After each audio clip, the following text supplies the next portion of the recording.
के बाद स्वागत है। रुक करेंगे 90 हर के 90 खबरों का फटाफट अंदाज में। फरीदाबाद में प्रदेश के परिवहन मंत्री मूलचंद शर्मा ने ब्राह्मण धर्मशाला के समीप सफाई अभियान की शुरुआत की। इस मौके पर उनके साथ बल्लभगढ़ नगर निगम के जॉइंट कमिश्नर अनिल कुमार और अन्य अधिकारी भी मौजूद रहे।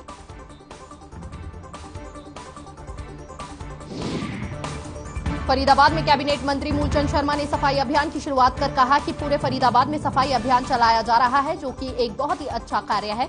उनका प्रयास रहेगा 2022 में भी स्वच्छता ऊपर पूरा ध्यान किया जाए। फतेहाबाद के नागरिक अस्पताल में स्वास्थ्य मंत्री अनिल विज पहुंचे और नागरिक अस्पताल का औचक निरीक्षण किया। वहीं इस दौरान अस्पताल में विभिन्न प्रकार की कमियां भी पाई गई।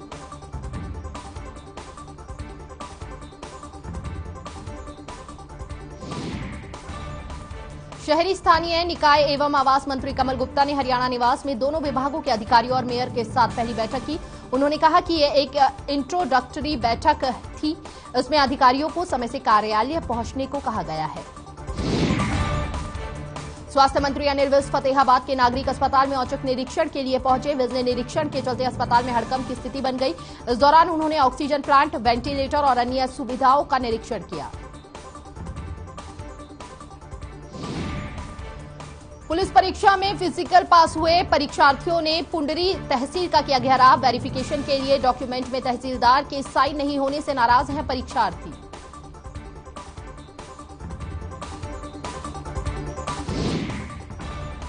साइबर सिटी गुरुग्राम में बढ़ते हुए ओमिक्रॉन के मामलों ने स्वास्थ्य विभाग की चिंताओं को और बढ़ा दिया है। स्वास्थ्य विभाग की तरफ से जारी किए गए कोविड अपडेट में गुरुग्राम में अब तक ओमिक्रॉन के कुल 16 मामले सामने आ चुके हैं।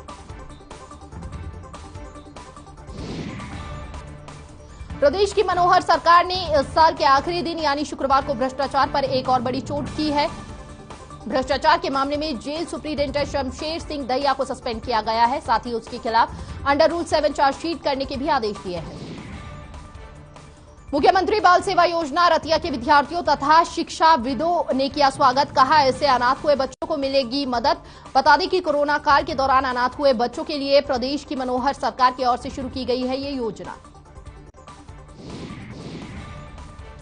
कुरुक्षेत्र में आम आदमी पार्टी के कार्यकर्ता गीता जयंती के दौरान पार्टी के 30 कार्यकर्ताओं पर दर्ज मुकदमे के विरोध में स्वरूप देंगे।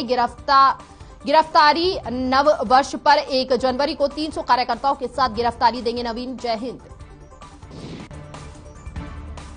साइबर सिटी गुरुग्राम में खुले में नमाज के बाद अब संत कालीचरण की गिरफ्तारी का किया जा रहा पुरजोर विरोध। संत कालीचरण की रिहाई को लेकर संयुक्त संघर्ष समिति ने निकाला पैदल मार्च। रैली में लगे संत कालीचरण जिंदाबाद, नाथूराम गौडसे अमर रहे किनारे।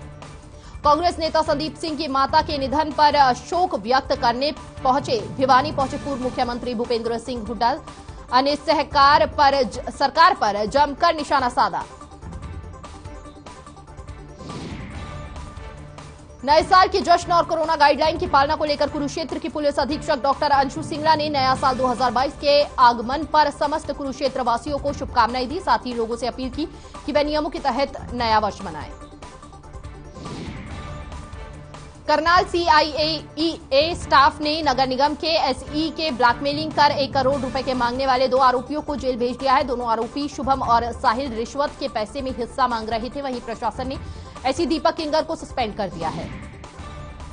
चरखी दादरी में बढ़ रहे ओमिक्रॉन वायरस के प्रकोप को देखते हुए स्वास्थ्य विभाग ने ओमिक्रॉन से बचने के लिए लोगों को जागरूक किया जा रहा है। वहीं स्वास्थ्य विभाग में कोरोना को लेकर सभी तैयारियां कर ली गई हैं।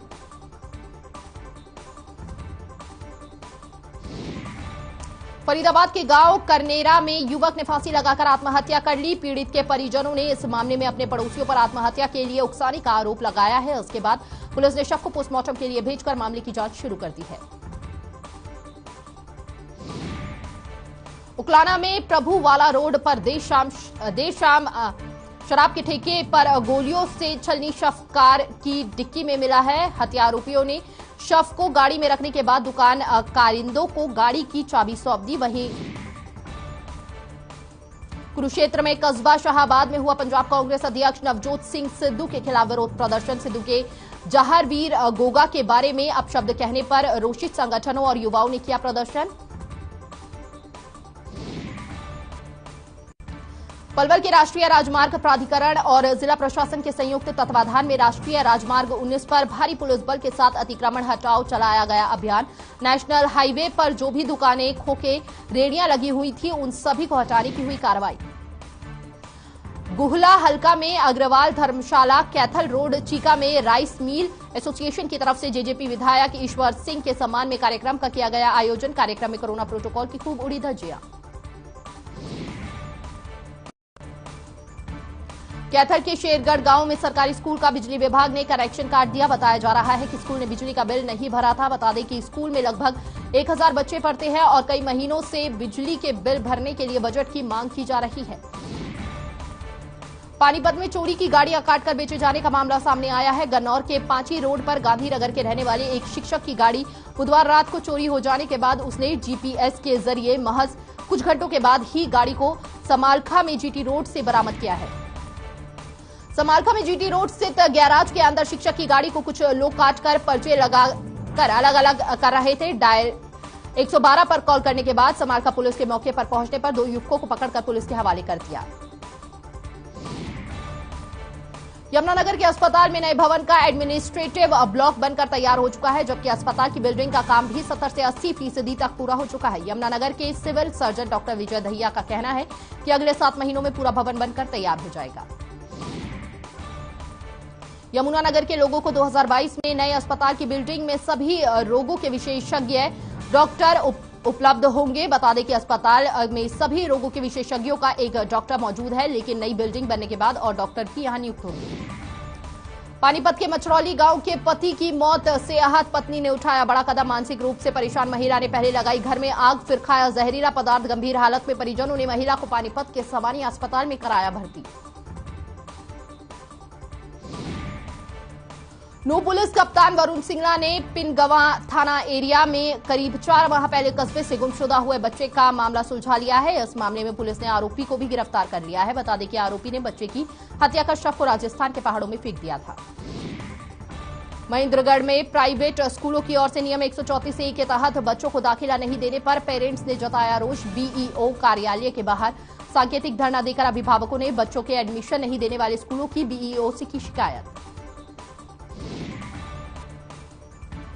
गुरुग्राम में सफाई व्यवस्था को सुचारू रूप से बनाए रखने और जिन इलाकों में गंदगी है वहां स्वच्छता को बढ़ावा देने के लिए नगर निगम की तरफ से लगातार कोशिशें की जा रही हैं। इसके साथ ही हरियाणा स्वच्छ ऐप पर भी लगातार लोग शिकायत कर रहे हैं। फरीदाबाद को स्वच्छ बनाने की मुहिम स्वच्छ बनेगा फरीदाबाद अभियान के तहत तिगांव के विधायक राजेश नागर ने क्षेत्र में कई जगह पर स्वच्छता अभियान में हिस्सा लिया। इस अभियान के तहत विधायक ने जगह जगह जाकर गंदगी के ढेरों को जेसीबी और सफाई कर्मचारियों की सहायता से हटवाया। अंबाला छावनी के एसडी कॉलेज में नगर निगम ने सर्वेक्षण 2022 का कैंप लगाया। यह कैंप सफाई कर्मचारियों के लिए लगाया गया। नगर परिषद के सेक्रेटरी राजेश कुमार और एसडीएम कोऑर्डिनेटर रितु शर्मा ने सफाई कर्मचारियों को काम करने के नए तरीके के बारे में बताया। नगर परिषद के सेक्रेटरी राजेश कुमार और एसडीएम कोऑर्डिनेटर रितु शर्मा ने जानकारी देते हुए बताया कि सर्वेक्षण 2022 का यह कैंप नगर परिषद अंबाला की ओर से लगाया गया है और इस कैंप में सफाई कर्मचारियों को डिजास्टर मैनेजमेंट के बारे में भी ट्रेनिंग दी गई। ओमिक्रॉन को लेकर सोनीपत जिला प्रशासन की सख्ती के बाद मूर्थल ढाबा मालिकों ने विशेष तैयारियां कर ली है। ढाबों के बाहर बैनर लगा दिए गए हैं और ढाबे में एंट्री के लिए कोरोना टीके की दोनों डोज सर्टिफिकेट और मास्क लगाना कंपलसरी कर दिया गया है। सोनीपत डीसी ने जानकारी देते हुए बताया कि ओमिक्रॉन के खतरे को देखते हुए मूर्थल के ढाबे पर अतिरिक्त फोर्स तैनात की जाएगी ताकि वहां पर भीड़ इकट्ठी ना हो और न्यू ईयर पर किसी भी तरह की पार्टी पर पूरी तरह से बैन भी रहेगा। सोनीपत जिले के करेवड़ी गांव में एक व्यक्ति ने नववर्ष की खुशी को मनाते हुए शराब का अधिक सेवन कर लिया, जिसके बाद नाले में गिरने से व्यक्ति की मौके पर ही मौत हो गई। पुलिस ने शव को कब्जे में लेकर पोस्टमार्टम करवाने के लिए परिजनों को सौंप दिया है। तो शाम के लोगों के लिए नए साल पर बिजली उपभोक्ताओं के लिए आई खुशखबरी। दक्षिण हरियाणा बिजली वितरण निगम ने बिजली बिलों को ईवीएम मशीन से बनाने का फैसला लिया है। इससे उपभोक्ताओं को गलत रीडिंग की शिकायत से मुक्ति मिलेगी। गुरुग्राम जिले में खुले में नमाज पर दिल खोलकर बोला मुस्लिम समुदाय। शुक्रवार के दिन कुछ हिंदू संगठनों ने दी थी खुले में नमाज नहीं करने की चेतावनी के बावजूद भी गुरुग्राम के सेक्टर 29 में मुस्लिम समुदाय ने अदा की नमाज। हरियाणा के विद्यालय शिक्षा बोर्ड भिवानी की ओर से शैक्षणिक सत्र 2021 से 22 तक 8वीं तक की बोर्ड परीक्षा लेने की तैयारियां शुरू कर दी गई है। सत्र कुछ ठीक रहा तो मार्च में यह परीक्षा आयोजित की जाएगी।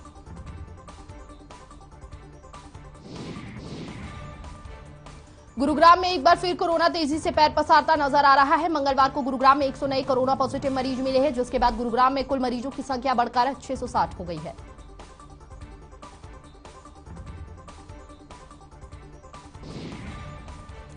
गुरुग्राम में तेजी से बढ़ते कोरोना के केसों के बावजूद लोग कोरोना प्रोटोकॉल का पालन सही तरीके से नहीं कर रहे हैं। बाजारों में अधिकांश लोग बिना मास्क के ही नजर आ रहे हैं।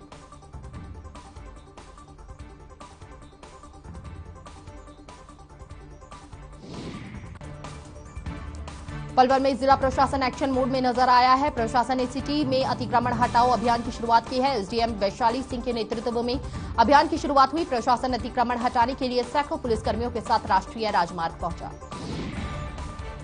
सोनीपत के राय औद्योगिक क्षेत्र की 4 फैक्ट्रियों में भीषण आग लग गई। आग पहले एक फैक्ट्री में लगी थी, लेकिन आग ने आसपास की 3 और फैक्ट्रियों को चपेट में ले लिया है, जिसके बाद आग का तांडव देखने को मिला। वहीं फैक्ट्री में सो रहे मजदूरों ने आनन फानन में छत से कूदकर अपनी जान बचाई। सोनीपत के राय औद्योगिक क्षेत्र की 4 फैक्ट्रियों में लगी आग बुझाने के लिए सोनीपत के साथ आसपास के जिलों से सभी दमकल विभाग की गाड़ियों को बुलाया गया। बता दें कि फैक्ट्री में गत्ता और अन्य दूसरे सामान बनाने का काम किया जाता है। राय औद्योगिक क्षेत्र की फैक्ट्रियों में यह आग गुरुवार देर रात अचानक लग गई। फिलहाल आग लगने के कारणों का खुलासा नहीं हो पाया है। बता दें कि सोनीपत और अन्य जिलों से आई फायर ब्रिगेड टीम की कड़ी मशक्कत के बाद शुक्रवार को आग पर काबू पाया गया। पानीपत में डिप्टी मेयर रविंद्र कुमार के पिता और 2 अन्य ट्यूबवेल ऑपरेटर का 2 साल का वेतन नहीं देने का मामला सामने आया है। जहां डिप्टी मेयर रविंद्र के पिता पृथ्वी सिंह ने राजेश कौशिक समेत एक ठेकेदार पर वेतन नहीं देने का आरोप लगाया है। करनाल में प्रदेश के आंगनवाड़ी वर्कर हेल्पर रैली का आयोजन कर मुख्यमंत्री का विरोध जताएगी। सीएम के साथ वार्ता सफल न होने के बाद शुक्रवार को 3 यूनियनों ने बैठक की, जिसमें करनाल में 5 जनवरी को रैली का आयोजन करने का निर्णय लिया गया है। टीबी मुक्त भारत के सपने को साकार करने की दिशा में आगे बढ़ रहा नूंह जिले में टीबी फ्री हरियाणा मिशन के तहत मैदाता वैन में पीएचसी पर टीबी संभावित मरीजों के एक्सरे किए तथा बलगम की जांच के लिए नमूने भी लिए गए। नूंह जिले में निक्षय पोषण योजना के तहत इस वर्ष अब तक कुल 2,905 मरीजों को 69,25,000 रुपए भी दिए गए। कैप्टन शक्ति सिंह ने कहा कि प्रधानमंत्री नरेंद्र मोदी के 2025 तक टीबी मुक्त भारत के सपने को साकार करने की दिशा में जिला निरंतर आगे बढ़ रहा है। रोहतक में कोरोना की तीसरी लहर के खौफ के कारण टीका लगाने वालों की संख्या 1,000 से 8,000 प्रतिदिन पहुंच गई है। वहीं दूसरी ओर कोरोना की इस लहर को रोकने के लिए वैक्सीन नहीं लगवाने वाले यात्रियों को 1 जनवरी से बस अड्डे में प्रवेश प्रतिबंधित कर दिया। रोहतक में कोरोना की तीसरी लहर को देखते हुए जिला प्रशासन ने वैक्सीन नहीं लगवाने वाले यात्रियों को बस अड्डे प्रवेश प्रतिबंधित कर दिया है। बस अड्डे में टिकट देते समय भी रोडवेज कर्मी वैक्सीन की पुष्टि करेंगे।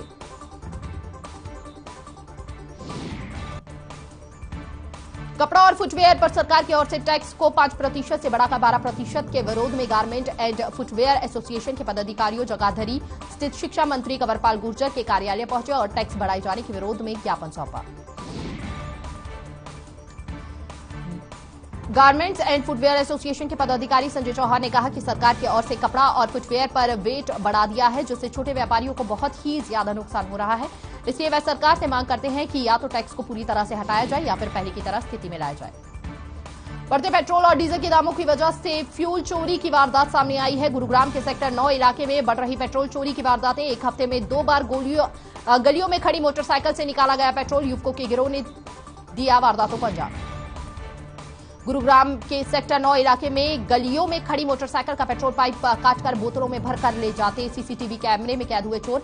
बता दें कि गुरुग्राम के Vikas Nagar, Devilal colony, Vishwakarma colony, Bhavani enclave जैसे इलाकों में हो रही पेट्रोल की चोरी।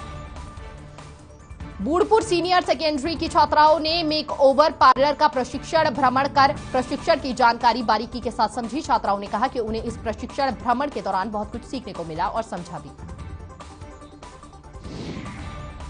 यमुनानगर के पुलिस अधीक्षक कमलदीप गोयल ने दी देशवासियों और जिला वासियों को नववर्ष की शुभकामनाएं। कहा, नववर्ष की शाम को सुरक्षा के साथ मनाएं और यातायात के नियमों का पालन करें।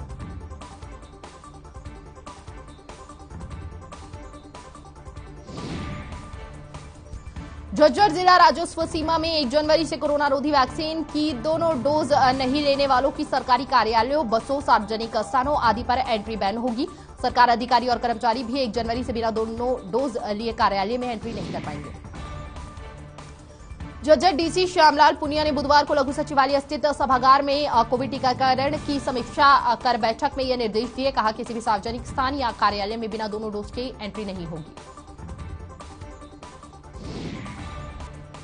प्रदेश के स्थानीय निकाय मंत्री मंत्री कमल गुप्ता एक्शन मोड में है। पंचकुला नगर निगम कार्यालय का किया औचक निरीक्षण, कार्यालय में सभी ब्रांचों का किया इंस्पेक्शन।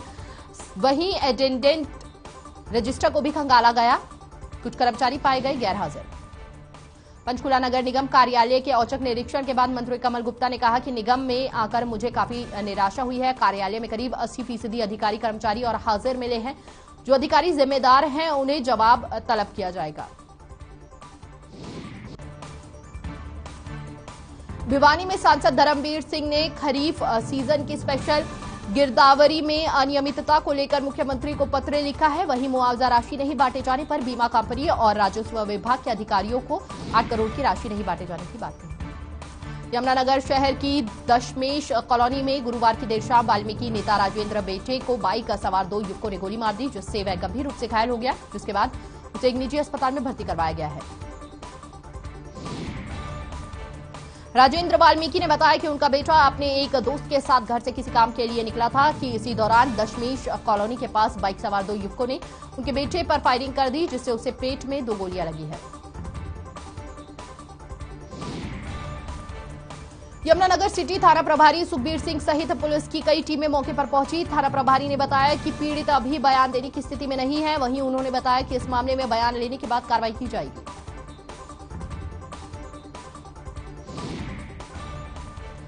महमब्राण रोड पर गंगानगर गांव के पास मोटरसाइकिल और ट्रॉली का एक्सीडेंट हो गया है। मोटरसाइकिल सवार एक व्यक्ति की मौके पर ही मौत हो गई, वहीं 2 अन्य गंभीर रूप से घायल हो गए। घायलों की हालत गंभीर बताई जा रही है। घटना की सूचना पाते ही राहगीरों ने 112 नंबर पर कॉल करके सूचना दी, जिसके बाद महम पुलिस घटनास्थल पर पहुंचकर एम्बुलेंस की सहायता से घायलों को अस्पताल में भर्ती कराया। बता दें कि मोटरसाइकिल सवार तीनों व्यक्ति महम के खेड़ी गांव के रहने वाले हैं। फरीदाबाद में गुरुवार देर रात अचानक एक कार में आग लग गई। हालांकि आग लगने के कुछ देर बाद ही आग पर काबू पा लिया गया है। वहीं आग लगने की सूचना पर स्थानीय पुलिस मौके पर पहुंची। फिलहाल पुलिस कार में आग लगने के कारणों का पता नहीं लगा पा रही है। नलवा हल्के के गांव कुवारी के मेन रास्ते पर गंदगी के ढेर से लोगों को हो रही परेशानी। बार बार अधिकारियों को अवगत कराने के बाद भी नहीं हो रहा कोई समाधान। वहीं परेशान ग्रामीणों ने प्रशासन से सफाई की गुहार लगाई। कुवारी गांव के चारों तरफ बीच मेन रास्तों पर गंदगी के बड़े बड़े ढेर लगे हुए हैं। बार बार संबंधित अधिकारियों को सूचित करने के बाद भी कोई समाधान नहीं हो रहा है। इससे ग्रामीण काफी परेशान हैं।